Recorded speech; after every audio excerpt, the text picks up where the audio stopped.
Great. So I think we'll go ahead and get started. Maybe. Huh? Yeah, no. So I think I want to thank everyone for coming. We'll have some time at the end to do some more socializing. It's wonderful to see so many familiar faces and new faces. So I'm Mike Mugavero. Most folks call me Muggs. I'm in the Department of Medicine, Division of Infectious Diseases. Work with the Ccts with Becky in the training program. By show of hands, can I ask if for folks, anyone this is the first time coming to a Ccts event?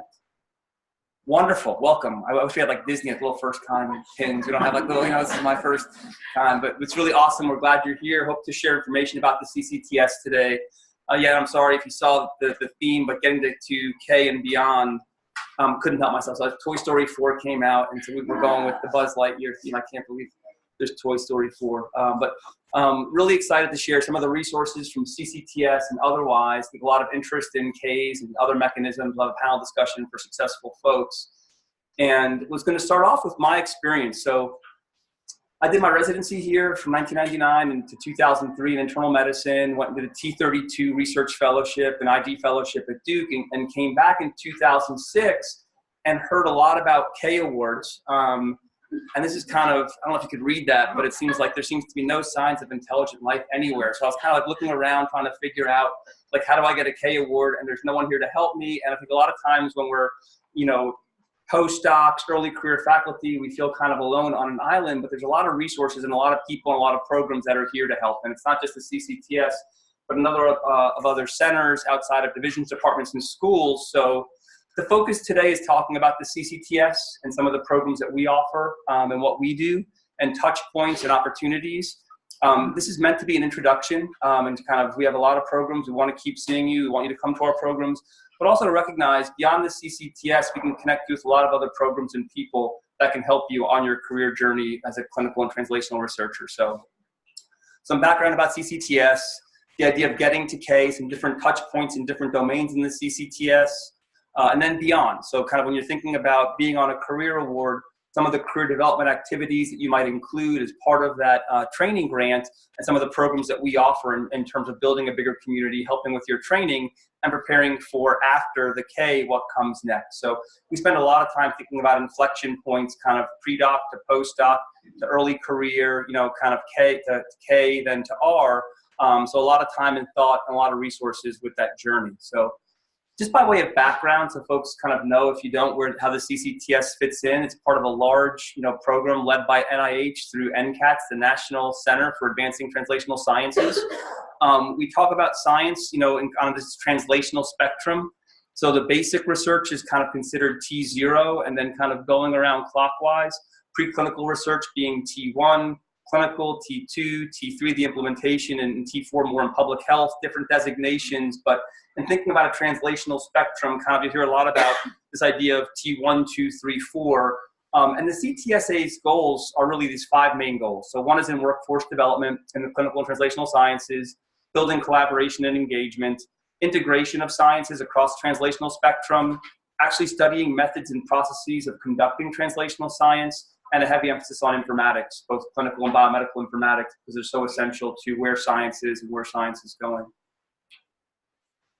So in terms of the vision and mission of the Ccts, really centered on the reduction of disparities and diseases that disproportionately are represented within the Deep South. As we accelerate discovery to improve human health, I think really important. So for our Ccts, UAB is the hub, but there are numerous partner institutions spanning Alabama, Mississippi, and Louisiana. So a really robust partner network. We have some partners online. We joined via video conference. And the idea is, beyond within institution, between institution, making connections, trying to help accelerate advanced science, and ultimately to overcome inequities and improve health in our region, going down to the individual community population level. And Jennifer Croker in the back, if you could just wave. So Jennifer actually created many of these slides. If you haven't met Jennifer, I'm sorry, I'm terrible with the official title, but Program Director, Administrator, like Jennifer works with Dr. Bob Kimberly, who's the PI on all things Ccts. So I want to thank her because many of these slides I borrowed from her. So have folks seen this before? Hopefully, somebody, yeah. Does anybody know does anybody know the meaning behind the icon? Okay, so this is a chance for us to share a little bit about. So really a lot of thought into the icon and what it stands for across these hexagons, and they each have a different unit and a different entity. So the kind of pink is the clinical translation unit. That kind of aqua blue up top is research commons. Move around to the training academy. Becky and I work in the training academy. The community engagement piece that Max Michael leads. The purple is the partner network, and then special modules. And as you kind of intersect with the CCTS, be it at the website or other places, a lot of emphasis on color coding. So you'll see the kind of different units and entities and where they're housed. So the idea of you'll always see this kind of structure pertaining to the different units and the different services that are available. So I was going to share some of what's out there. So the research commons, in terms of especially focusing on K, what's out there to help. And project panels and birds are two of the biggest activities that are supported through the research commons.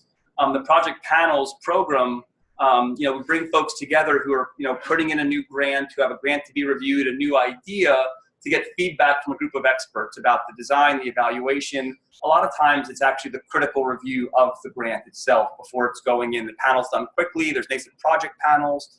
There's also the bird. So the bird is the biostatistics epidemiology research design. So both office hours as well as can do one-on-one consultations to really sit down with folks with expertise in research design, methodology, biostats, epi, to get feedback, whether it's power and sample size, designing your study, doing the evaluation. And was going to pause for a minute. Jean Lambert in the back is the queen of all panels. So hopefully those that have done panels know Jean. She organizes them. You wanted to share a little bit about the panels and the panels program?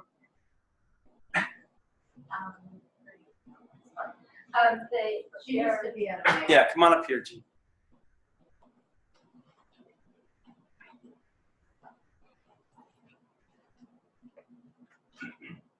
There are two basic types of panels that we do.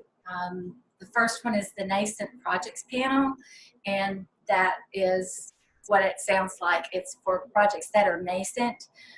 If you have your hypothesis and aims and you want to vet those before you start writing your project, please give me a call and we'll work you in and let the panel talk to you about your project. It may help you in a different direction that you hadn't thought about. This panel has biostatistics, informatics, clinical, basic science, all different types of expertise that are on this panel. This is a fixed panel, but we can also invite people who you think could give you some information that you need specifically about specific, that may have specific expertise. The other type of panels that we do are PDQs, or panels done quickly. And those, you contact the CCTS and send your, these are more for if you have your grant almost ready to go, and about 6 weeks out from submission, you want it reviewed. Let me know and we will get a panel together. And these are more specific to your project. We will have a biostatistician or an informatician if you need one. We'll have more people that are more on close to your project, who may be reviewing your proposal in the study section. So this one's a little more specific than the Nascent panel. Thank you. Mm-hmm. Great. And so has anyone done a panel before? Show of hand, anybody? Only a couple folks. Wow, okay. And anyone been to the bird before? So a few folks. Okay, so hopefully folks now are aware. For the panels, Jean is your person. She's the point person. She organizes them. She brings together experts. She convenes the group. She takes detailed notes, shares them, a really valuable program. and the bird, we could share different information on office hours and that session. But two really great resources in the Research Commons. And so just looking at the panels, it's really remarkable. From 2009 to 2017, you can see both the kind of the PDQs, the panels done quickly, as well as the Nascent project panels, how much of an increase there's been over time.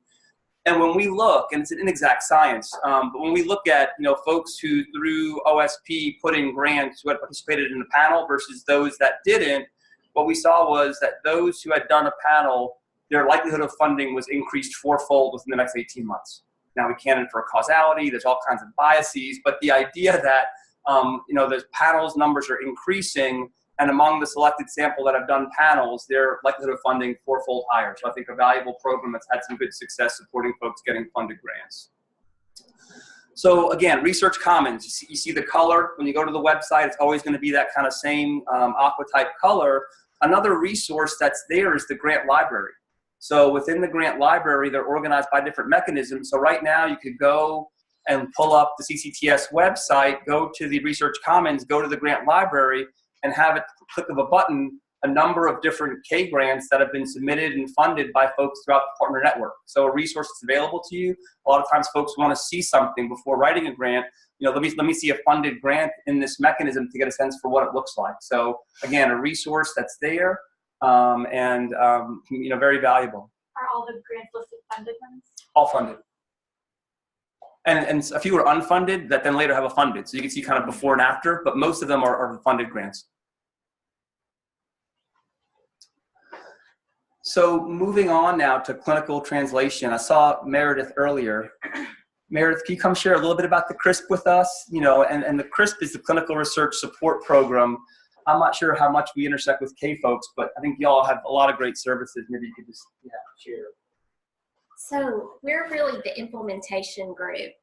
We start off with the first piece of paper you get, forming your budgets. We help you make you think about things and what things cost, so we can help you price those things and give you information there. We work and do the paperwork. We have a regulatory group that can help with the Office of Sponsored Programs, your paperwork there, your checklist. And then we can go into your IRB Institutional Review Board submissions and help you write that. We also look at protocols. Since we're implementing, we think about how we're going to do it. So we may give you some pointers about including certain things or putting it in an order or what to include in your visits. And we also include what data you're going to collect. So we work with you to make sure that you've thought through the whole process. And then we have staff that can help you implement it. So we have nurses and non-nurses, data specimen or specimen collection staff, and then we have data personnel that they can help you enter it into your databases. So anything that you kind of do, we can try to help you or at least guide you or work with your departments in getting your projects implemented. Perfect, thank you. And we do training too. We have several different training programs. We have the research orientation program for research staff. We have the research training program, which is a 6-week program, 6 consecutive weeks, 4 hours on Tuesdays. And then we have research seminars or special topics in clinical trials. So we pick topics that are, and update you on anything from research. If you're going through audits or anything like that, we just pick different topics, and we have speakers that come across campus and sometimes outside of UAB and come and talk to us for about an hour. Good, Jennifer. So the question I have is, which might be really relevant for kind of those in their early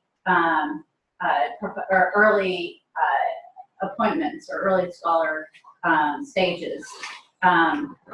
Do they have to kind of hire someone out of CRISP for 100% of the time, or if they need someone for half a day a week, does it scale? This program was started because we know not everybody needs somebody full-time. So you kind of tell us exactly what you need, how many days or how many hours a week, and then we provide you staff for that. And as I'm writing my K grant, when should I come see you? I would do it at the very beginning because you don't want to be all the way through it and then realize, oh, I forgot to include this. A lot of times when we sit down with investigators, they're so concentrating on the science, they forget, how are we going to do this? So we tear it apart and we pose questions back to you, just trying to make you think. Now, some of it, you're like, no, I don't want to do that. But some of this, oh, never would have thought about that. So at the very beginning. Perfect. Thank you. Yeah, and it might be that for the K, it's thinking about more just getting some consultation and feedback about budget and human subjects consideration. So it might not be, the scope of the science on a K sometimes is smaller, that you don't need necessarily the services of implementation, but down the road as you're doing intervention studies and larger scale trials, you got a relationship with Meredith and her team, and also things like grants.gov and reporting. So really a lot of expertise and a lot of helping. One of my first introductions was when it was like, you're delinquent in your grants.gov reporting. And I was like, I didn't know that. But thankfully, the CRISP came in and helped sort it out. So a lot of expertise in multiple domains, including regulatory compliance, budgets, a lot of those things that are so critical that a lot of times when we're focused on the science and what we know, we don't have the expertise and sometimes don't have that expertise in our immediate research groups or divisions or departments. So Meredith and her team in the CRISP are just a wonderful, wonderful resource. All right, so a little bit about the Training Academy. So the Training Academy, we just recompeted the Ccts grant and were awarded, and the training was really focused on this idea of trying to develop multilingual translational thinkers. And we spent a lot of time talking about this. But we talked about the idea of perspective making. So each of us as an investigator being deeply rooted in our own disciplines, being a disciplinary thinker. So I do HIV, health services, and outcomes research. So in my discipline, it's HIV, T3, T4, clinical community, pop health research. And that's kind of my disciplinary thinking, and kind of I could stop there, but the idea of taking a broader perspective in an interdisciplinary manner and being multilingual makes me more effective. So I'm not going to be an informatician. I'm not going to be a biostatistician or an epidemiologist. But if I can be versed in clinical informatics, biostats, epi, and similar kind of languages, I'm a much more effective investigator than if I'm strictly a clinical investigator doing HIV, T3, T4 research. So the idea of being multilingual, being conversant, not being fluent, but being able to speak the language with interdisciplinary teams. And then we say kind of the ultimate then is saying, I want to be able to be a translational thinker and look to the left and look to the right and think outside the box. So while my lane might be doing kind of T4 type research with folks living with HIV, prevention and treatment, how does that inform what my colleagues are doing in the T3, T2, and the basic level, but also how is what they're doing in the basic level guiding what I'm doing out in my level? So a lot of discussion, a lot of time thinking about, as the Ccts, what makes us different than kind of the Center for AIDS Research where I work or other disease-specific centers. It really is our charge to work with investigators to kind of try to broaden horizons and think translationally beyond discipline into this multiple languages and thinking broadly across the spectrum. So the way we do this, we've got a lot of different training programs that we do. Some are more traditional didactic courses, structured. Some are self-directed. Our Kaizen games, hopefully some of you have seen, is one of the ways we do a lot of self-directed learning.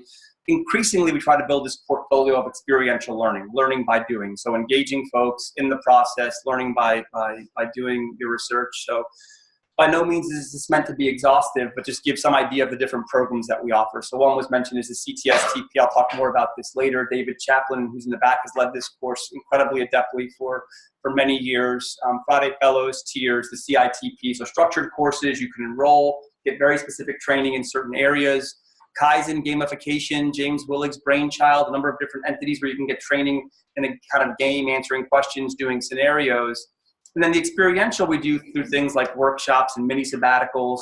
While we don't run the panels, our partnership with the Research Common, we feel like the panels is actually a training opportunity. You're learning by engaging with these investigators, getting feedback on your grant.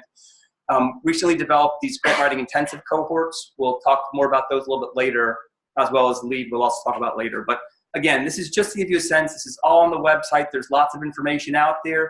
By no means are we the be-all, end-all, but a lot of touch points and connectivity to other centers, other schools, other programs. So please consider, Becky and me as resources when you're looking for certain training in a certain area. We're here to try to connect and help you find what you need on your journey. Very specifically, so the Ccts also sponsors a KL2. So this is a 2-year K award. Ken Sag is the PI at UAB. worked with Tonette Kruskal-Wallace, who's at Tulane, but a KL2 award that have funded folks really across the translational spectrum. So many of the intramural Ks are very disease specific or science specific. You know, it's an HIV kind of specific, program, or clinical or basic, where this one really spans the entire translational spectrum in any disease. So it's 2-year awards, recently came out, were awarded, but every year CCTS offers sponsors these programs. And I don't know if Jean is still here. I saw her. So Jean, there she is.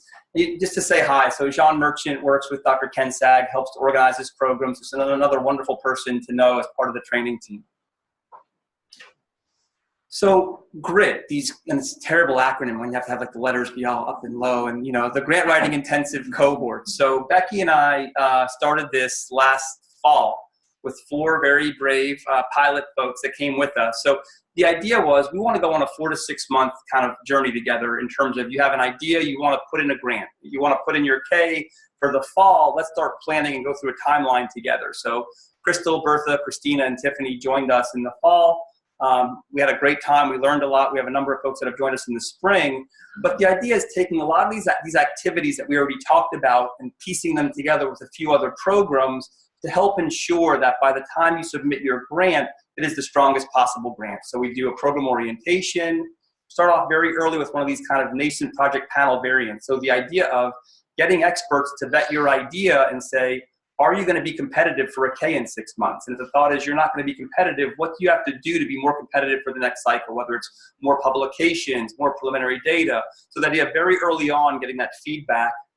Then we do borrowed from the CFAR specific aims workshop. So we have another one tomorrow. These are really fun sessions where you get really critical feedback on your aims from a very broad audience, small group discussion, breaking out into a panel, then move to a bird, call with a program officer. Weekly writing groups, so a lot of accountability. So groups of 4 or 5 coming together, we provide shared space, but the idea of we're getting together to write together, and again, building that cohort and that shared accountability. And then we move to doing the panels done quickly, and we actually do 2 of these. So the idea is you do a first panel done quickly, you get feedback, you revise the grant, we then provide scientific editing, so get someone that does scientific editing to review and help give feedback, and a second PDQ. And the idea is, by going through this journey, by the time you submit your grant to NIH or whoever the sponsor is, it has been incredibly vetted. And it's probably as good of a product as you can have. And the goal is, if not funded, that first submission scored favorably, reviewed favorably, with a good chance to go back in and get resubmitted. So, I think all 4 of our first folks had a good experience in terms of both the process, getting their grants scored, and again, so that's a newer program that we're just launching last fall and continuing now. So now it's 2 and beyond. So go ahead. For the GRIT, do you foresee having one for every cycle?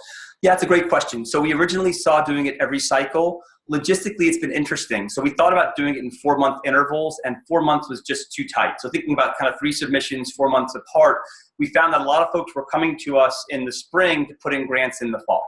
And so just trying to navigate the logistics of doing it. Right now, our mindset is probably doing it around twice a year. But it's going to roughly fall upon hitting the cycle. So beyond the broader timeline, we sit down with individuals and make kind of an individualized timeline and structure. So it's very much a new program. So, we're learning as we go. We did a very soft launch for the spring and had 15 folks join us. So it's kind of, again, going from 4 to 15. But the goal is at least twice a year offering the programs. I think the structure, the other thing that I was surprised by that, Becky had a lot of insight into was the building of the cohorts in the group. I did not expect near the peer support and the camaraderie among the 4 folks that were writing the grants in different disciplines. I think we're seeing that again with this group. The idea of, there's a Tuesday morning writing group, a Wednesday afternoon writing group. So that kind of peer support and that kind of shared journey has been a valuable thing. But to your question, probably twice a year right now. Part of it is also logistics and bandwidth and things, but that's our plan.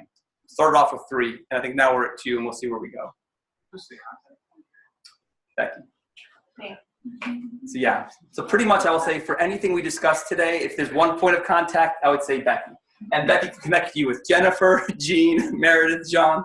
I think if there's anyone around training things, Becky or me, but I'll probably just send you to Becky. So no, I would not do that. If they don't remember Becky or they don't remember Muz or CCTS at UAB.edu. Yes, absolutely. Absolutely. So come. It's very accessible, Ccts, and we have all that later on. So and beyond. So thinking now about the K Award and structuring some of your career development activities, things you might want to put in the grant that you're going to do as part of your career development plan. One of the courses that we offer is this CTS-TP. So it's a nice thing if you're doing translational science. It's a spring course. If you're going towards a master's in public health, it's offered as EPI 680.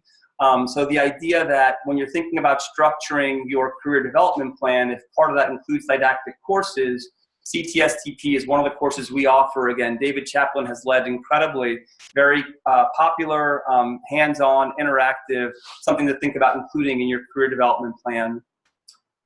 Tiers is something that used to be called K-Club. It's evolved over time. It's a group that meets once a month on a Friday for an hour and a half. The target is kind of K scholars, either folks who have a K or a foundational grant or want to apply for a K. And the goal is really to try to build a community, so to bring folks together around some structured content, but then to have networking time. We've heard a lot about we want to be in a room with other folks who are on the same kind of career level and career stage and just kind of share the secrets of the trade and be able to have that informal conversation. I will say over the years, it's kind of been ebb and flow in terms of turnout. So this is something that we could really use your feedback. You're all here today. You clearly have interest. If there's topics or a way that we could kind of help build this community and make this more effective, we'd love to hear your ideas. Again, the idea here is bringing together a group of folks that are in this kind of K space or K-like space, whether applying for or have, to kind of build that sense of community.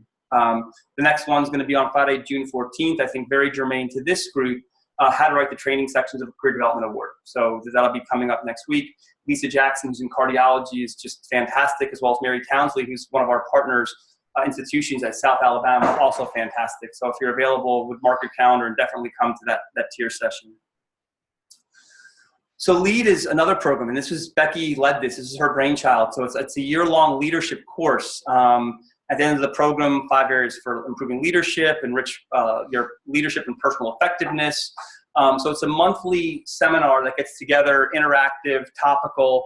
And the idea was a lot of the leadership programs that are on campus don't start until someone is 10, 15 plus years on faculty. And that when you're at this stage of a K and earlier in your career, getting some exposure to leadership skills and principles can be really valuable and important. And then Becky had her first cohort of 18 or 19 folks this year, and we'll be doing it again. So there'll be a call for applications in July, due August 1st. So if interested, it's 2 hours, once a month, meet here, get together. Dr. Iyer's been part of that. Others you can kind of talk to about their experiences. But a lot of it is about bringing folks together, right? And building a community, building friends. You got a friend in me. So there's the contact info that we Jennifer talked about. So really for anything, if you forget Jennifer Croker, you forget Becky Remy, you forget Muggs, Meredith, John, down the line, go to the website. You can click information, ask for information. Very accessible, want to be outwardly facing and be here and be a resource. So with that, I'll stop for any questions, and then I'm really excited. We're going to have a panel discussion from some folks who have been on this journey at different stages. They're going to share their experiences. But first, any questions? Comments? Bless you. Okay. I will mention, as you're writing your training portion of your grant, there's all of this information, boilerplate information describing these on the website. So it's a copy and paste if you're putting these different activities. If you decide CTS-TP is a way that you can become more efficient in translational research, then you want to put that in your training grant. Copy and paste that description into your plan. What does a PDQ expect to have ready for them to read? So for a PDQ to be most effective, I think having BioSketch with personal statement tailored to the specific grant and the grant itself, both the research as well as the career development and kind of candidate section, the more complete and close to final you think that is, and if you can get that, a couple of weeks before the actual panel date, I think you'll get the most out of it. Gene, does that sound about right? Yeah. Okay. Sure, what he said. Yeah, no, good question. All right, so our panel. So I think we have Saria Becky to come on up and join us, Greg, and then Crystal. So this is the best part. I mean, is really speaking, hearing from folks who have in different ways been on this journey, you know, on K, towards K, other mechanisms, other pathways. So, and this is meant to be an interactive discussion. So I'm going to ask each of them to introduce themselves. And we kind of borrowed this. This is from the NIH. And there's also, oh my gosh, we have so many like wonderful slide decks from NIH about K awards that we can share with you that are just incredibly valuable and helpful. But this was a slide from them that kind of goes through kind of your graduate clinical training. So kind of these kind of T32 or F31 pre-doc into a T32 or F32 postdoc, the multiple K mechanisms that are out there on a pathway to kind of early career, typically smaller R award, R03, R21, towards a preparatory R34, R01 to U and beyond. But as well as other opportunities on the bottom, including NIH and other diversity supplements. We're taking applications for Ctsas diversity supplements right now. The loan repayment program, a wonderful NIH program if you have a lot of student debt, as well as foundation awards. So I thought as we introduce, you know, each of you introduce yourself, if you don't mind just sharing a little bit about where you are on this journey and how you kind of got where you are would be helpful. And then any touch points you've had so far with CCTS, and then we'll open it up for questions. So Crystal, why don't you get us started? Okay. Hi, I'm Crystal Chapman-Lambert. I'm an assistant professor in the School of Nursing. My research focuses on improving health outcomes for those living with HIV, with a specific focus on women and Black women right now, trying to improve medication adherence and equate the adherence to those women. Right now, I have been awarded a KL2 from CCTS. I've been awarded a KL2 from CCTS, which ends in October. And using the data from my CCTS award, I applied for a NIH K23, which was scored, and I'm just waiting for the council to meet Friday and give me some news. Hopefully it's good news. That's perfect. All right. Good evening. My name is Gregory Payne. I'm an assistant professor in cardiology. Did most of my post medical school training here. So I did our ABIM program, which is to train physician scientists. Since then, I've been starting up for the past year a translational or basic science lab focused on vascular biology and inflammation. I still see patients as a general cardiologist and did an MD PhD before all of this, so I don't want to age myself. To answer the question as far as where do I fit on the spectrum, I've done the figure 8, I guess, on this. So I did a F31 as a graduate student in the MD PhD program, which had been sponsored by the NIH before that. I got a individual F31 or F32 grant for myself. Then came on as a T32 recipient through Suzanne Opal's vascular biology. Not that I wanted to avoid K awards, but I guess I successfully did. I got a foundational grant through the American Heart and Robert Wood Johnson Harold Amos, which is near a K equivalent, and also just found out that I received a diversity supplement through the NIH. So do not need to apply for a K. And now focusing on developing enough research to move on towards the independent investigator status. My trigger point or kind of touch points with CCTS really came with preparing for the Harold Amos application. For those who are unfamiliar with it, I'm happy to speak in more depth about it, but there's a very kind of involved interview process that goes on with them. So CCTS helped us out with setting up a special panel to kind of help review us, to prepare us for that experience, because no one here had kind of intimate experience with that. So they were very integral in kind of pulling together the expertise that was around the university to kind of help me and Dr. Alokwe be successful in that. Hi, I'm Surya Bhatt. I'm an associate professor in pulmonary.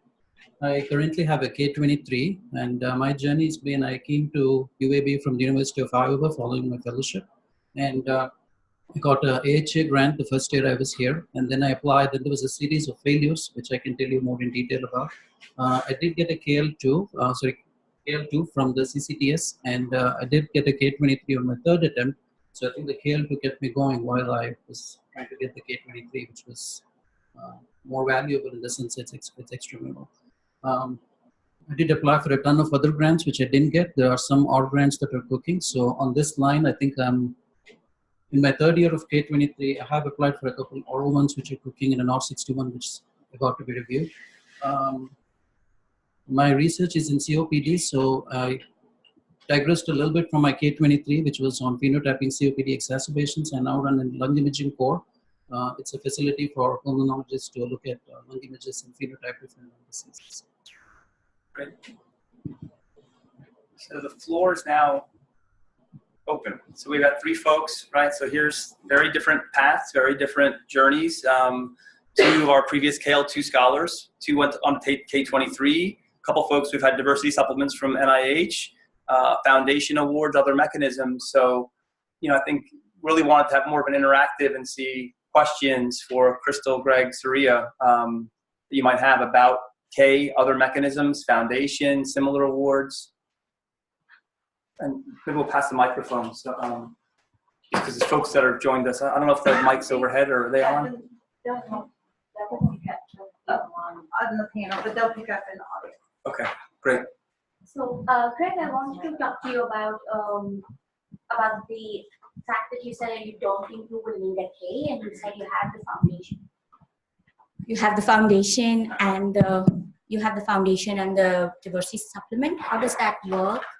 Why did you think you would need one? Yeah. So that's been a very taxing decision to kind of make, because everything is K is kind of the tail that wags the dog around here for various reasons. There's no division directors outside. So I'll just tell you how I got exposed to all this, and then why I kind of come to that conclusion. So one, as I was preparing, so I was coming off of our ABIM pathway, and for us that last year is kind of the year of like writing grants and trying to get close to a K award or a K equivalent award. The Harold Amos was an opportunity that was sent to me basically kind of out of the blue. And it funded things kind of at a near K equivalent level. So by what I'm talking about is like the amount of salary support you get from the grant versus how much research support you get from the grant. Indirects and all that aside is another person's problem to worry about. But fortunate enough, I was able to get the Harold Amos before I needed to really submit that first K. So when transitioning on the faculty, I knew I had that award in tow. Now it left me with a little bit of kind of a gap that I needed to focus on. So that's where the diversity supplement was something that does not have a timeline associated with it. So ideally, if you look at the NIH, they'll tell you they want you to time it with the renewal date of the parent grant. So it just so happened that was coming up, but there's really no hard deadline on a diversity supplement. And by diversity, it's very, very wide open as far as the definition for diversity in NIH. And so it just kind of made sense for us. We were already doing some of the research. We said, why don't we just put this in? And it's kind of a one-shot stop. You just kind of put the application together. It's also an intensive application, but with that coming through, it now leaves me with a foundational grant and a diversity supplement, of which, to kind of use or waste precious productive data on a K award, it doesn't make a whole lot of sense. So our approach right now between me and Mentorship is to kind of take the runway that we have and focus on an independent grant, as opposed to having to go through that, I'll say, traditional mechanism of K, albeit I wrote 2 different grants to get the same type of funding for it. And just know that, so the Harold Amos was one, but the Burroughs Wellcome has foundation awards that are available. You really have to keep your head open to a lot of different funding mechanisms that are out there, especially for clinician scientists or physician scientists that want to make that through that way. There are just a lot of different ways to peel the onion as far as getting your, I don't want to say startup, but your protected time to kind of get you into that initial phase of independence.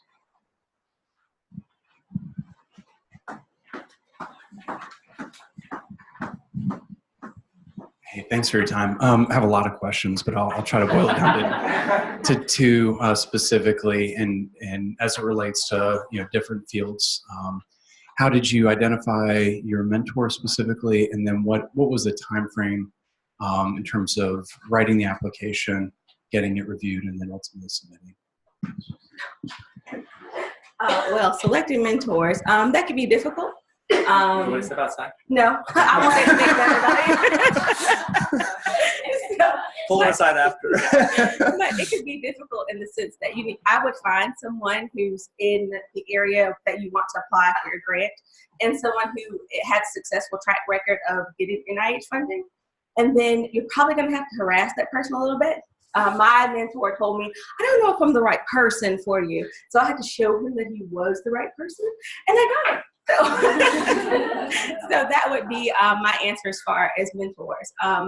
And I think if you approach people and let them know, have your 30-second elevator spiel ready for them, and then let them know how their expertise can help you, I think they're more likely to help you. I don't know if anyone else wants to answer. Yeah, I think choosing a mentor depends on whether you have a good idea that is doable in terms of, big enough for a K. So if you already have an idea, then I think you go look for people with expertise in that area who can improve your strengths. But if you don't have an idea, and if you're just interested in research but not really sure, then I think you have to follow a different track and see who has a good career track record and talk to them and go around, shop around and see what works best for you. And personally, I think for me, I knew what I wanted to do, so I looked for people with expertise. I was a little naive. My mentor's been great, so this is not related to the NIH at all. So my mentor, I still have the same mentor as my primary mentor, but at that point, my primary mentor did not have an NIH R grant. They had a VA grant, which was equivalent, but the NIH doesn't consider a VA grant as an R1. So we got dinged when we first put it in, and then we looked around, shopped around, added some extra mentors to make it look good, and I think that's a mistake. I think the NIH can see through such things, so score got worse. And then the third time, I think I really got together with my advisors, and we decided, these are complementary expertises that the mentors bring. And I think generally from what I've heard from other people and from my own experiences, I think the NIH likes mentoring teams, usually 2, sometimes 3 at most, but usually 2 is good, especially if they're complementary expertises that they can provide. Yeah, that's exactly what I was going to say as far as the mentorship team aspect. I think anymore it's really difficult to find just one mentor that gives you everything. And so by everything, she touched on the fact that the track record is important. I don't think you want to ignore that at all, because it definitely comes up in your review of any grant, NIH or foundational. But at the same time, you want to be able to have access to that person, be personal with that person, tell them what's truly going on in your life, not just what you want them to hear. And so for me, I had somewhat of a senior and more junior mentor team that already worked well together. And so and one of them is kind of the person I can do the day-to-day troubleshooting, like what's going on. The other person is maybe kind of the weekly person that you may touch in with. But that track record is there for that individual. So when I went to apply, the one question that was asked of me was, how does your mentorship team function together? And when I had a good answer for that, for me it was in person. For you, it may be on paper. I think that spoke volumes to them to say, oh, this is a person that is buffered against just a bad, the potential fallout of a mentee-mentor relationship when you have that team aspect to it. So, I would encourage you to do that. If you see a couple people that seem to work, you can marry those together, I think you give yourself a little bit more protection. Yeah, and just to add a few key pointers. So I think, we review a lot of Ks and see those that are successful. A lot of times a primary mentor, a secondary mentor, and then maybe 2 or 3 advisors. And I think what becomes really important is everyone has to have a specific role towards you and your career development. So one of the most important things with the K, the science has to be good, but the science isn't the product.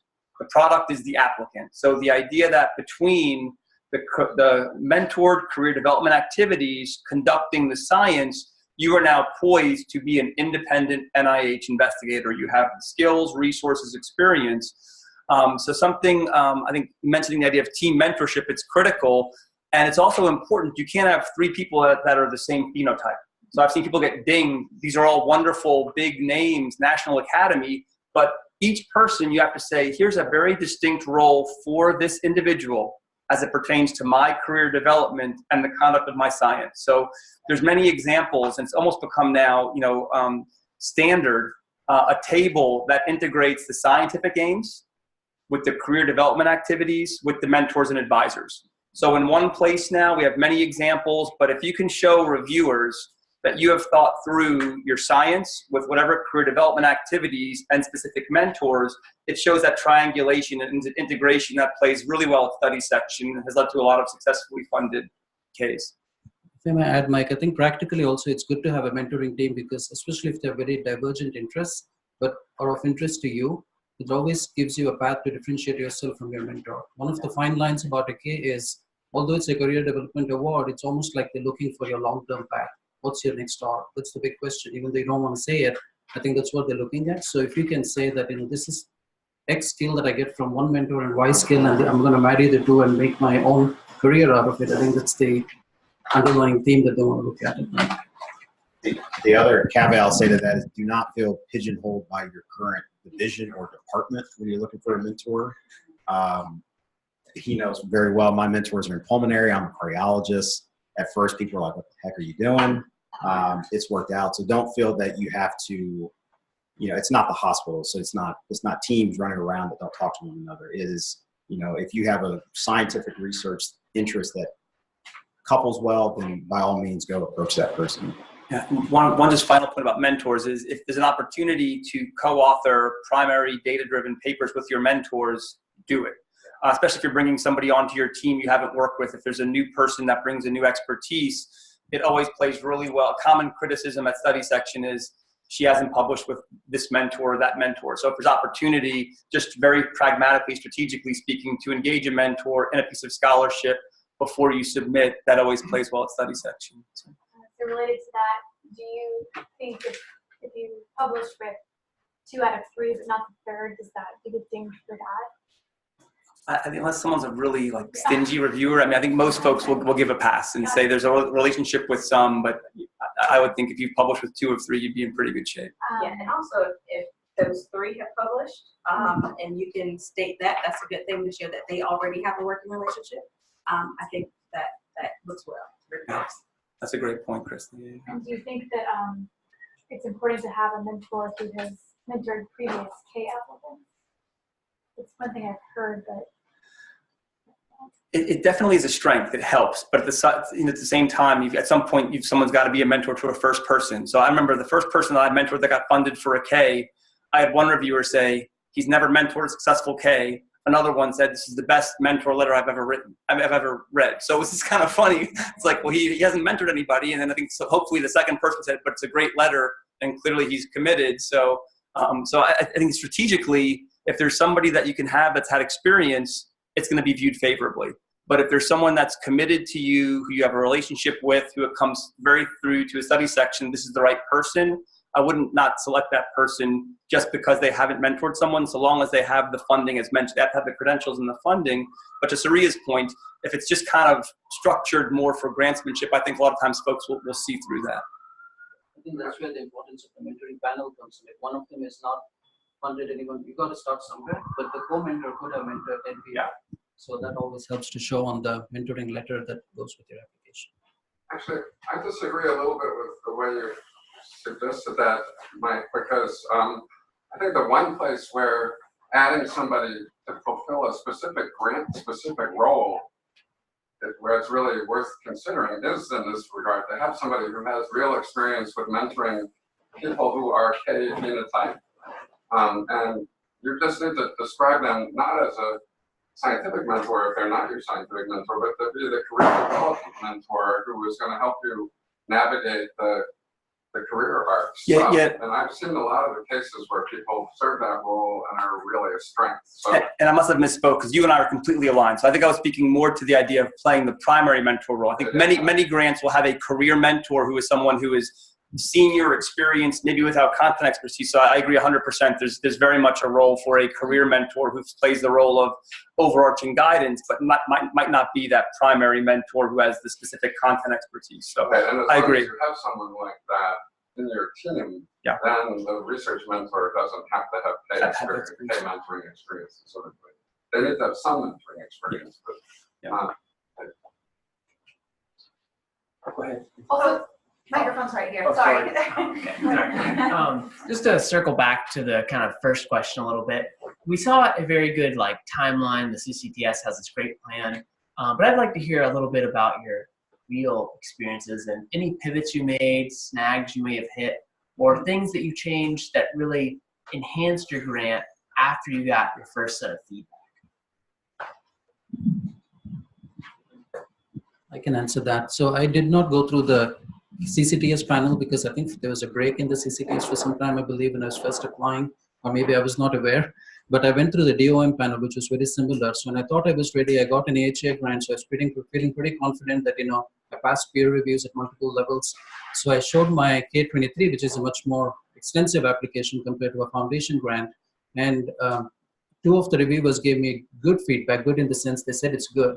So, but my own subject matter expert reviewer gave me feedback that this will get destroyed. So I took his feedback seriously and I worked more, generated more preliminary data, rewrote a lot of the things, and I realized on multiple looks that, the writing was rather loose. So I had to tighten a lot of things, and I think it really helped me. So when someone gives you negative feedback or like constructive feedback, which looks negative, take it serious.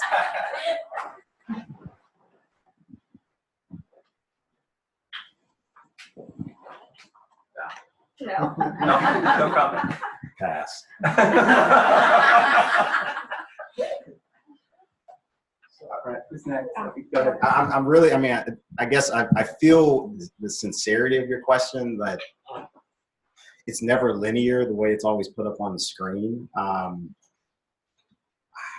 don't know. I just feel like it's not, we're winding all over that. Yeah, it's, I guess all I would say is it's never, like, I remember being, coming into fellowship and being like, all right, K is all I can think about. If I really just followed that pathway, I never would have looked at the mechanisms that have actually gotten me to this point. So all I would say is, like, just keep a focused mind, but an open mind as far as how things are going to come together. I think the mentorship thing that you already spoke to was an open mindset. And so I think the more open you are, but, also be wary of getting sidetracked, if you know what I mean. But it's a tough question to answer, but I think I understand what you're trying to do. So I would like to add one more thing. Now that I've written more grants, I think I've become a little more well-versed in timing when I send out things. I think I was very naive when I was applying for my K. I showed my entire K grant to a couple of people, got some feedback, and then the final as well. But now that I'm writing my Rs, as soon as I'm done with my specific aims page, I show it to as many people as I can. And I'm not shy of getting bad reviews. So I think it helps a lot if you do it early. And the aims page is always what you're going to expand into the rest of your grant. So always seek out as many people as you can. We don't want to say they're bad reviews, right? Because it's people who are in the UAB community who are helping you. So they want you to get funded as well. So they do give great feedback. But just like he said, as far as the specific aims page, I think I spent the most time working on that specific aims page so that I can get it to a good place before I started the rest of the grant. And I ran it by multiple people, including the PPQ. And do not start like 2 weeks. I've heard people that wrote Ks in 3 months. I'm not saying it's not possible, but if you don't have a life, if you don't like to sleep, if you don't like your family, then I would suggest you do take longer. I have a question to follow up on the previous discussion about the mentors. Do they have to be in the same institution? So what if they're not physically in one location? How do you structure that? How do you make them believe it's a good idea? Yeah, I can answer that. So it's nice when they're all in the same location, but if they're not, then you have to be able to speak to how you're going to communicate with this person. So are you going to use Zoom or some other video conferencing? Are you going to be able to email them when you need to? Are you going to talk on the phone with them and be able to say that on a monthly basis or bi-weekly basis or be on a bi-monthly basis? I'm going to meet with this person via video conferencing or telephone, and to discuss the progress of the grant. So I don't think it's a huge issue, but I would make sure your primary mentor is in the same location. Just to add to that, so to flip it to a positive. So, the other thing you could do is create an opportunity to do a mini sabbatical. So these opportunities as part of your career development activity this is someone who is so expert in the area where I'm trying to get training, that expertise doesn't exist on my campus. I can't get it here. So a lot of times, justifying why that person's the right person, but kind of flipping it to a positive as part of my career development in year 2 or 3 or whenever, I'm going to go spend a week or 2 weeks, at that institution with that mentor as part of my structured career development activities. A lot of times I've seen that strategy play well. I think a primary mentor outside of institution, I've never seen success, as a primary mentor. I've seen secondary mentors as well as advisors and done well strategically, where there's specific expertise that they have that just isn't otherwise available to you.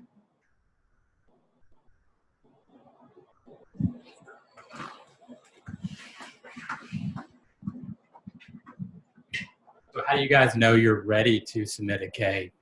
Partly it's this bit about currency, publications, data, etc. But is there a threshold that's like, okay, good, I'm ready, whereas it's too premature?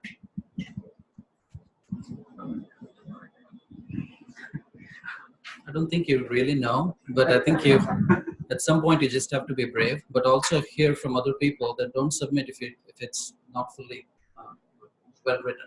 If you're not happy, if your mentor is not happy, if the people, at least the 1 or 2 trusted people that you go to for advice are not happy with it, don't submit it, because usually it keeps going back to the same study section. If you build a reputation the first time that this is sloppy science, doesn't write well, that's going to stick, even if it's a new application. So be careful about sending in half-baked application, but if you feel really good about it, at some point you just I don't think that's Surya, does the tenure clock factor in the timing?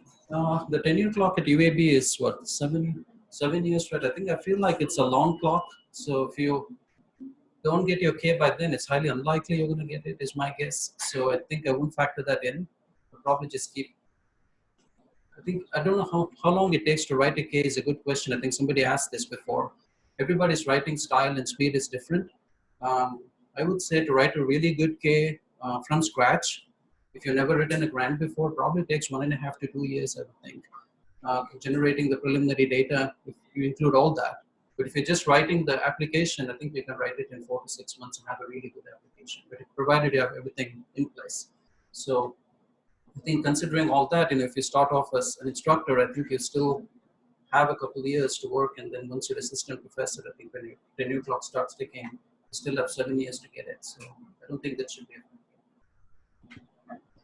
I'll tell you what I used was not necessarily like a tenure clock, but the proverbial cliff.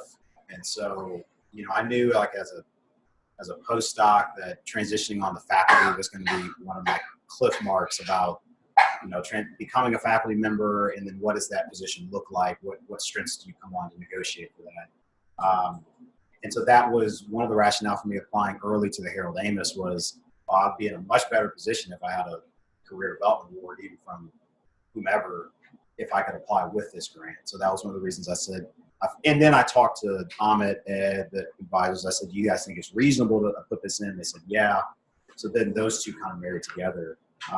As far as timing on the supplement, on my diversity supplement, that also was kind of another cliff. It was like some internal funding was about to come up.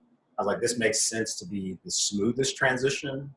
So let me see if this is a good time to apply for this, as opposed to either running out of money or being told otherwise that, hey, go pick up another shift in ICU. You know how the conversation goes. Those were kind of my benchmarks, is to say, this is what I'm aiming for and what do I need to do to prepare that application in process for that. So if it was due preliminary studies and I needed to be working on that as opposed to teaching or doing something else, because I knew that cliff was approaching.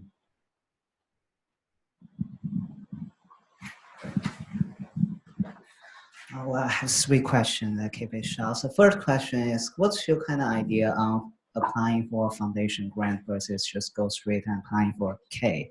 I know AHA does this like a 3 or 4 year grant, but since like ATS or ALA, you only just 1 year or 2 years. So what's your comments on spending a lot of time on writing grant for just 1 year foundation grant versus just like spending time doing, for me, bench work and getting a 5-year K? The second question is, like, a lot of foundation grant right now is kind of require letter of intent, or LOI. Is anything the Ccts thinks that would be specifically helpful for, like, not for full grant application, but just for LOI? The third question is anything that you think Ccts would be helpful if we get a K submitted and get a score but was not funded, and we get some feedback. So can we bring those things back and have another kind of a panel session to discuss what to address? Because I feel another thing I heard about is when you get a K being scored and reviewed, and then when you're doing the experiment, the second mission you submitted will be rated as what the experiment you did was just like supplementary, wasn't hypothesis driven, wasn't innovative enough. So that's my question. Sorry. So on the foundation part, I think my rule of thumb is until you have enough funding that you don't need funding. So I'll say foundation, NIH, VA as well. Like I would apply, and I have applied to all three of them simultaneously. And I would love the opportunity to decline. That's kind of my approach to it. So if you get a foundation grant, I think the AHA has been, really excellent in providing, especially the SDG or whatever they're calling it now, providing 2-year kind of bridge. For those who are eligible for Harold Amos, it's 4 years if you do it. So, but I think you apply for all of those, and if you're lucky enough to hit on a K your first time, then great. Like you don't have to worry about it. But you and I both know that from a basic science standpoint, it's kind of permutations of the same story. It's just a matter of who you're selling it to, and how they want it sold to them. So, I would put all that together and send it out and just hit on as many things as you can at once. I think there are other people here to answer your other two questions, but from a foundational standpoint, if it's available and you think you have the energy to do it, I would apply. In terms of CCTS and LOI, it's not something we've been asked before, but we have a conversation. If there's certain feedback that would be helpful, I think we could look to do that. Something that's come up. And the second question, about getting reviewed and convening, a very common way is doing a panel. And a lot of times what we'll try to do, especially if they were helpful, is convene the same folks. If a panel convened before a grant went in and then you get it scored and get feedback, try to bring those same reviewers back if they were helpful. If they weren't helpful and you tell us, we'll find new folks. I mean, so it really is a lot of feedback, but if some folks are particularly helpful, and many times with those panels, when it's for a resubmission, almost the entire time is focused on the response, because that response letter drives the changes in the actual grant themselves. So I think the same way the first panel oftentimes has a lot of aims emphasis as well as approach, because that's what either makes or breaks a grant typically. On the resubmissions, doing a panel focusing on that response and making sure whatever you say in that response translates to the grant and is compelling for a resubmission. The other part I'll add there is if you've had the experience of writing a bunch of foundational grants, it just makes that transition to writing your K that much easier. Like, if you're in the grant writing mode, you've got your figures and your personal statement, like it all easily flows in kind of to the next one. So I would just jump into it if you can. Yeah, I think that the only caution I would use is to talk to your mentor. Make sure you have the necessary support to keep you going for however long. So have an honest conversation about that, and then decide to use your time resource on whether a foundational, to decide whether a foundational grant is worth it. Some of them are 20, 25,000. Is that really worth spending 2.5, 3 months writing it? Probably not. And then also try looking at, can you expand the same idea into a K, or can you cut an already almost written K into a foundation grant? It's usually not good early in your career to go completely on a tangent just because there's a 50,000 grant to completely go on a different idea that you want to explore. Probably not a good time to do. And I think especially with 2-year Ks, intramural Ks, or similar foundation grants, you're preparing for your next grant, be it an extramural K or R or whatever, day one. So, I think, sometimes there's this false sense of, oh, I got the 2-year K or the 2-year foundation grant. I think the timeline's even more accelerated. So I think, a lot of times with our KL2 scholars working with Ken and John and the team, some of the very early kind of counseling is, okay, this is wonderful, congratulations, let's celebrate. And then, the next day, let's move on to think about, is it an extramural K or the next grant? Because when you think about the review cycle and preparation, it really is that time goes very quickly. Also, I think foundation grants are not appreciated because they have almost no indirects. I think Greg's point is well taken. At the end of the day, we want to make folks happy, but also the idea of the experience and being, so absolutely. So I'm just going to make a quick one because I actually turned it back to you to talk about this, which was, I think, depending on if you want to apply for like foundation grants versus federal funding, you may want to sit down and have a conversation with your chair, because ultimately the amount of indirects sort of vary incredibly widely across those. One other note is UAB has access to what's called like a SPIN funding database, SPIN, but it offers not just federal funding opportunities, but it provides a lot of information about foundation funding opportunities that you may not be aware of otherwise. And you can customize it so you get a weekly alert about new opportunities and create it to your like areas of interest and what stage you are in your career, like early career, and I highly recommend doing that. Cool.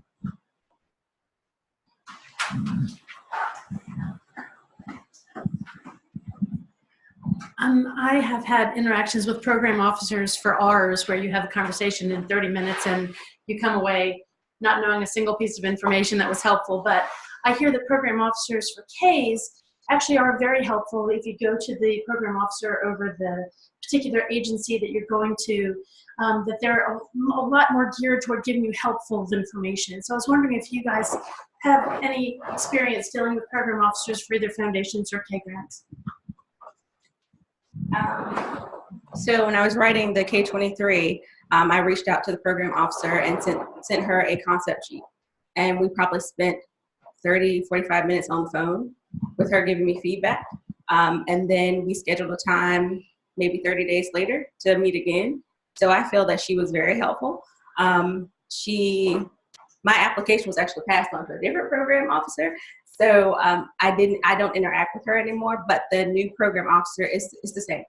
I got my summary statement. We discussed my summary statement, the major points that I needed to address. And I emailed her yesterday. She responded today.